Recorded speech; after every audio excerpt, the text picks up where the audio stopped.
আসসালামু আলাইকুম। আশা করি সবাই ভালো আছেন। স্বাগতম আপনাদের সবাইকে ফুড ভ্যালিতে। আমাদের আজকের রেসিপি চা। আমি মূলত এই চাটা একটু অন্যরকম করে বানাই। আজকে আমরা দুধ চা বানাবো আদা এবং এলাচের সাথে। তো চলুন আমাদের দুধ চা তৈরি করতে কি কি লাগছে দেখি। আমি আজকে 2 কাপ চা বানাবো। তো এখানে আমি 2 কাপ লিকুইড দুধ নিলাম, আর নিয়েছি চিনি, চা পাতা, আদা।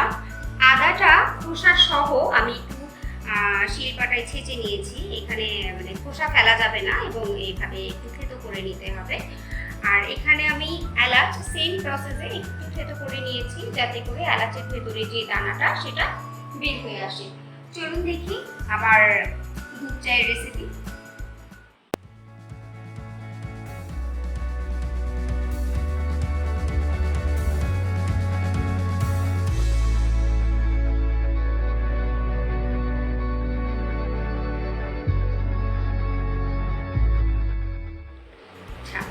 প্রথমেই আমি 2 কাপ দুধ দিলাম।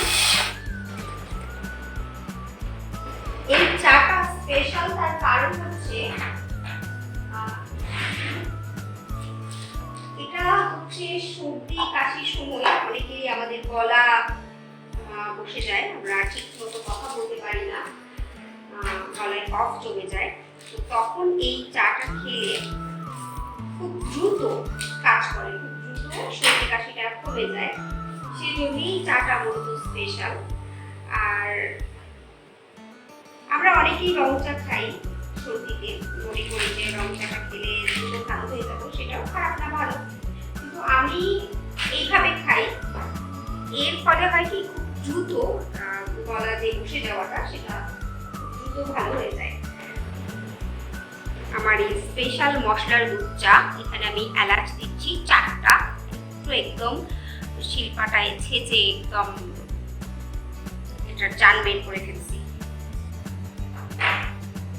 দিচ্ছি আদা, এখানে আমার 2.5 ইঞ্চি পরিমাণ একটা আদা খোসা সহ। এর মধ্যে এখন দিব আমি মিষ্টি, আপনারা যে যেরকম খাবেন ওই রকম দিবেন। আমি 2 চা চামচ দিচ্ছি। অনেকে মিষ্টি একটু বেশি পছন্দ করে, তারা বেশি দিবে, যারা কম পছন্দ করে তারা কম দেবে। আমি 2 চামচ দিলাম, 2 চা চামচ। এখানে আরেকটা কথা বলে রাখি, এই চায়ের লিকারটা কিন্তু আমরা অন্যান্য উপকরণের সাথে একসাথেই দিব। 1 চামচ।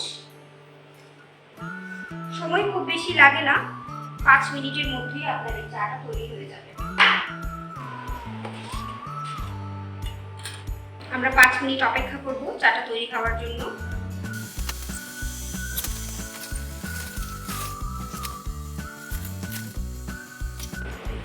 এই চাটা চাইলে আপনারা গুঁড়া দুধেই করতে পারেন, কিন্তু গুঁড়া দুধে না করে এটা লিকুইড দুধে করলেই বেশি ভালো হয়। গুঁড়া দুধটা অনেক সময় আদা যখন আমরা দিই, আদা দেওয়ার পরে গুঁড়া দুধটা ছানা কেটে যায়, কিন্তু লিকুইড দুধে করলে, আর যদি সেটা গরুর দুধ হয় তাহলে তো ছানা কাটার প্রশ্নই ওঠে না। আমি আজকে গরুর দুধই করেছি।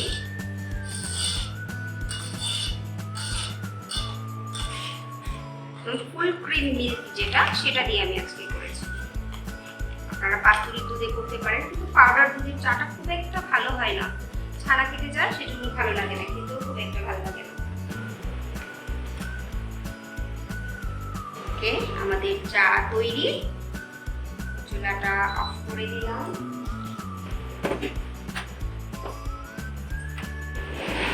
এবার চা পরিবেশনের পালা। আমরা এখন চা পরিবেশন করছি এর আজকের ঝটপট দুধ চা।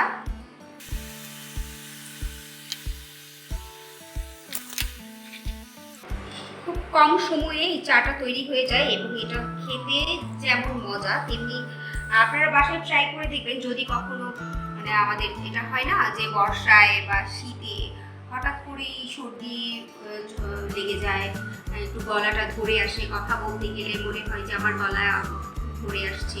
তো সেই সময় যদি এই চাটা তৈরি করে খাওয়া হয় খুব দ্রুত কাজ করে এবং খুব ভালো ফল পাওয়া যায় এতে। চাটা বাসায় বানাবেন, ট্রাই করবেন, যদি ভালো লাগে আমাকে কমেন্টে জানাবেন।